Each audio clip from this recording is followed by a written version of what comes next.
Salut à tous, c'est le blog, on se retrouve aujourd'hui pour une nouvelle vidéo sur le blog Les Mains Bricoleuses. Donc c'est une vidéo consommable pour le blog. Alors c'est pas vraiment des consommables en fait, c'est plus les plus du blog. Par exemple des petites cartes de remerciement, des petites choses en fait qui sont toutes minimes, qu'on ne pense pas forcément mais qui font toujours plaisir et qui donnent une image du blog. Voilà. Alors on va commencer par du matériel dont vous allez avoir besoin. Donc vous allez avoir besoin d'une plastifieuse avec des feuilles à plastifier, d'une imprimante, de certains documents qui correspondent à votre blog, donc bannière, logo, avatar si vous en avez, vos adresses de blog, votre nom, prénom, adresse, etc. Voilà, donc c'est peut-être des petits documents que je vais vous parler. Vous allez avoir besoin de ce bloc là qui vient de chez Action, donc c'est un bloc de cardstock. Alors là moi j'ai pris du coup le blanc et le crème. Voilà, vous allez avoir besoin d'un massicot, d'encre aquarellable, de tampons avec le mot que vous voulez, d'un massicot, d'une perforatrice d'angle, et après ciseaux et crayons. Voilà. Donc ça c'est tout le matériel dont vous allez avoir besoin pour toute cette vidéo. Après, il va y avoir des petites parties différentes au fur et à mesure. Ah oui, et surtout de feuilles autocollantes pour étiquettes. Voilà, j'avais oublié, excusez-moi. Donc on va commencer par votre adresse de blog. Donc dans un document Excel, vous allez écrire le nom de votre blog. Donc en 2 colonnes différentes, en mettant les lignes en gris clair, comme vous le voyez, hop, sur le côté là, en laissant un petit espace entre les deux côtés. Voilà, donc ça en fait, vous avez juste à le refaire le nombre de fois que vous avez, en sachant que dans un format XL, vous êtes obligé d'avoir une bande au-dessus, au-dessous. Alors moi je ne sais pas l'enlever, mais après il doit sûrement y avoir une manière. Donc vous l'imprimez, et après à chaque fois que vous avez besoin, il vous suffit juste du coup de découper et de le coller là où vous avez besoin. Donc pourquoi je vous montre ceci? Alors ça peut vous servir à quoi? Ça peut vous servir à coller sur vos cartes de visite si jamais vous avez déjà imprimé des cartes de visite mais que votre adresse de blog a changé, etc. Ça permet aussi de le coller sur les cartes de remerciement, sur des petites cartes, enfin vos créations, etc. Voilà, donc ça sert à pas mal de choses. Ensuite, pour le deuxième petit truc, alors ça je vous le montre très rapidement. Donc c'est pareil encore une fois sur une feuille pour étiquette.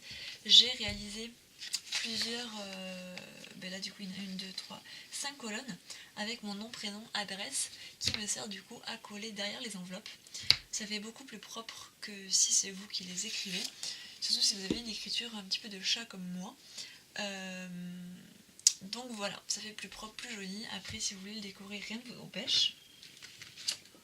Voilà, ensuite on va passer à la partie où vous avez besoin d'imprimer et de plastifier. Donc du coup sur un format A4, enfin une image A4, j'ai mis donc mes petits avatars, donc les 3, 1, 2 et 3. J'ai mis tous mes logos de réseau que j'ai fait, 2 logos de mon blog, ma bannière, la petite image qui me sert à vous dire comme quoi vous n'avez pas besoin de prendre des notes au fur et à mesure de cette vidéo, parce que justement tout est écrit dans la description du blog. Et j'ai remis 3 adresses de blog que j'ai plastifiées. Alors à quoi elles vont me servir plastifiées comme ça? Elles vont tout simplement me servir à mon bijou, par exemple, si je veux le coller et le redécoller au fur et à mesure. Voilà, enfin, du coup il sera plastifié, je pourrais l'enlever et le décoller vu que c'est du plastique, avec de la pâte à fixe ou un truc du genre, sans avoir peur de l'abîmer. Voilà.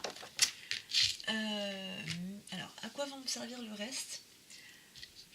Je vais peut-être pas tout vous expliquer, mais je vais vous en expliquer certains. Mes avatars, en fait, vont simplement me servir pour décorer. Voilà, parce que c'est quand même mes petits personnages qui me représentent, etc. Mes logos, alors pareil, un va aller dans mon bijou, donc comme pour les petits les petits trucs ici. L'autre va être affiché quelque part, que je ne vous dirai pas où. Mais voilà, donc ça peut servir en fait à ce qu'il soit direct, enfin que le logo soit directement incrusté dans vos vidéos, ou à mettre lors d'événements sur une boîte ou autre. Ma bannière va me servir encore une fois à l'heure d'événements ou même dans mes vidéos par exemple, à ce que ma bannière soit ici et elle ne bougera pas par exemple de mon tableau, enfin de mon tapis de découpe, voilà. Mais il va pas rester qu'ici, il va me servir à plein d'autres choses. Et pareil pour cette image, elle va me servir en fait à mettre de temps en temps dans certains lieux où j'exposerai, pour préciser qu'en fait, même si je fais des vidéos, du coup, il n'y aura pas forcément besoin de prendre tout en note. Alors j'ai tout plastifié, j'en ai mis le plus possible en laissant quand même pas mal d'espace, sauf là où ça a bougé au dernier moment. Mais je vais tout découper correctement, donc au massicot, en laissant de la marge, pas comme sur mes étiquettes que j'avais fait, où j'avais directement plastifié une page A4 que j'avais découpée. Là c'est très important de laisser une bordure, parce que c'est quelque chose qui va travailler souvent, et qui du coup il va pas falloir que ça se décolle. Voilà, donc ça c'était pour votre visuel de blog qui pourra du coup vous suivre partout. Maintenant, je vais vous montrer ce que j'ai réalisé comme petite carte de remerciement avec les blocs de cardstock là. Je sais pas comment. Ouais, c'est ça, cardstock. Alors je les ai découpés au format carte de visite ou carte, là par exemple c'est la carte d'EasyCash. Comme vous voyez, elle est de la même taille, ça peut vous servir de carte de visite par exemple. La découpe fait 8,5. Ah oui, sur 5,25. Alors 5,25 de haut et 8,5 du coup de long. Voilà. Alors, j'en ai réalisé plusieurs différentes. De toute manière, elles sont uniques, du coup, vu que c'est vous qui les aquarellez. Alors, comment vous faites? C'est tout simple, vous prenez une encre aquarellable, donc par exemple les Memento, que vous mettez sur votre petit bloc d'acrylique. Donc vous prenez votre tampon, vous le mettez directement dessus. Avec un pchit ou même un pinceau à réservoir d'eau, vous mettez de l'eau, vous prenez un autre bloc acrylique que vous appuyez, vous frottez, et après vous suffit du coup de tamponner les deux blocs où vous avez envie. Voilà, alors là par exemple j'en ai fait certaines moi-même, d'autres ont été faits avec ma nièce qui est vraiment toute petite. Voilà, comme vous voyez, il n'y a du coup aucune de pareille. Certaines je les ai juste frottées du coup et ça donne tout simplement des petits... On voit juste les motifs du papier ressortir. Alors c'est pour ça que j'ai pris du cardstock, c'est justement pour qu'on voie les nervures du papier. Parce que j'aurais très bien pu prendre l'autre côté qui était lisse, mais ça ne m'intéressait pas. Je préférais qu'on voie en fait les nervures du papier. Mais comme vous voyez, elles sont toutes uniques. Le rendu est sympa. Alors j'ai testé avec d'autres couleurs. Celle-ci par exemple, j'ai fait un mélange de deux couleurs différentes, mais j'aime pas trop. Et j'en ai fait couleur lit de bain, mais qui ne sont pas trop au motif du blog. Donc du coup c'est un petit peu dommage. Voilà. Et derrière, si je retrouve celle où j'ai collé le papier. Voilà. Et derrière en fait je colle le lien du blog. Et là je mets le petit mot. Donc par exemple merci pour cet échange, ou quand je fais par exemple un concours, je mets merci d'avoir participé à notre concours ou de nous avoir suivis, etc. etc. Donc ça, du coup j'ai pris une encre Versafine pour faire par dessus, comme ça je peux même le faire si le tampon n'est pas sec, enfin le fond de la carte n'est pas sec. Ce petit exemple là, une fois que vous avez les dimensions et votre papier, vous pouvez le faire pour plein de raisons différentes. Là je n'ai fait que des cartes de remerciement, mais je vais également en faire en mode carte de visite, parce que voilà, c'est assez sympathique. Je vais aussi en faire pour comment ça s'appelle, non, j'attrape autre chose en même temps, des événements par exemple Noël, Pâques, etc. Voilà, et pour envoyer des fois aussi quand j'ai des commandes qui sont faites sur mon blog, etc. Voilà. Dans ce même style là, je vais réaliser du coup comme je vous dis mes cartes de visite, mais aussi les cartes. Alors là je vous montre celle de Columbus. les cartes de fidélité. Alors comment je vais faire?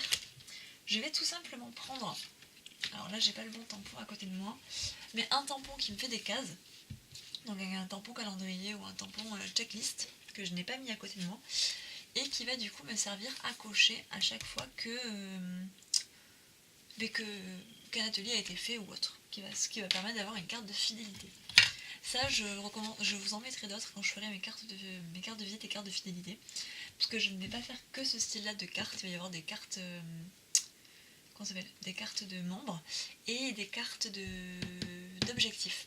Mais tout ça, je vous expliquerai comment ça marche, etc.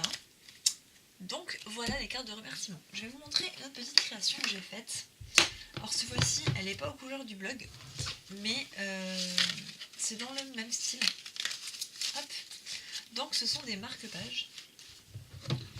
Alors pourquoi j'ai réalisé des marque-pages? Parce que c'est bien beau d'envoyer en fait ce genre de petites cartes de remerciement, mais c'est pas forcément utile. Alors que si vous réalisez un objet qui peut servir dans la vie de tous les jours, en fait ça vous sert d'objet marketing. Là par exemple, je n'ai pas mis l'adresse du blog derrière, mais elles vont y être, enfin l'adresse va y être, et du coup en fait ça me permet d'offrir un petit cadeau aux clients ou aux personnes avec qui je fais des échanges, mais en même temps le cadeau est utile et derrière il y a l'adresse du blog. Voilà. Donc ça je l'ai tout simplement fait avec du ruban, des découpes faites sur du papier 160 grammes et qu'est-ce que j'ai utilisé? J'ai utilisé du spray maison, donc de l'encre en pchit maison, sur du papier canson. Oui, c'est ça. Et les dimensions font 5 sur 12. Voilà. Avec le petit trou là, où j'ai pas mis de huile, et j'ai tout simplement mis un petit bout de ruban. Mais encore une fois, toutes les dimensions et le matériel utilisé va être dans le lien du blog. Mais voilà, c'est ce que moi je vais utiliser au fur et à mesure de mon blog pour lui donner une valeur visuelle. Voilà, parce que c'est vrai que du coup, vu que dans un futur plus ou moins proche, ça va se transformer en association et que je vais bientôt avoir aussi ma partie chez Scrap Plaisir, du coup ça me permet en fait d'offrir un cadeau par exemple à mes hôtesses, mais avec l'adresse du blog bien sûr dessus. Voilà, donc je vous rappelle les petites idées que je vous ai données, donc la carte de remerciement, le marque-page, donc tout votre visuel en fait plastifié, les petites étiquettes avec votre adresse maison pour les envois, pour les enveloppes, et l'adresse de votre blog. Voilà, donc ça c'est étiquetable, enfin c'est une étiquette. Et voilà, donc il ne vous faut pas forcément beaucoup de choses, mais c'est vrai que ça va renforcer votre visuel, etc. Donc ça peut être plus sympa au niveau de vos vidéos, de vos blogs, de vos échanges, etc. Voilà, n'hésitez pas à me dire vous si vous avez des astuces pour donner un petit peu vie à votre blog et ce que vous utilisez comme consommable si on peut dire. Et voilà, je vous fais plein de bisous et puis à la prochaine. Bye.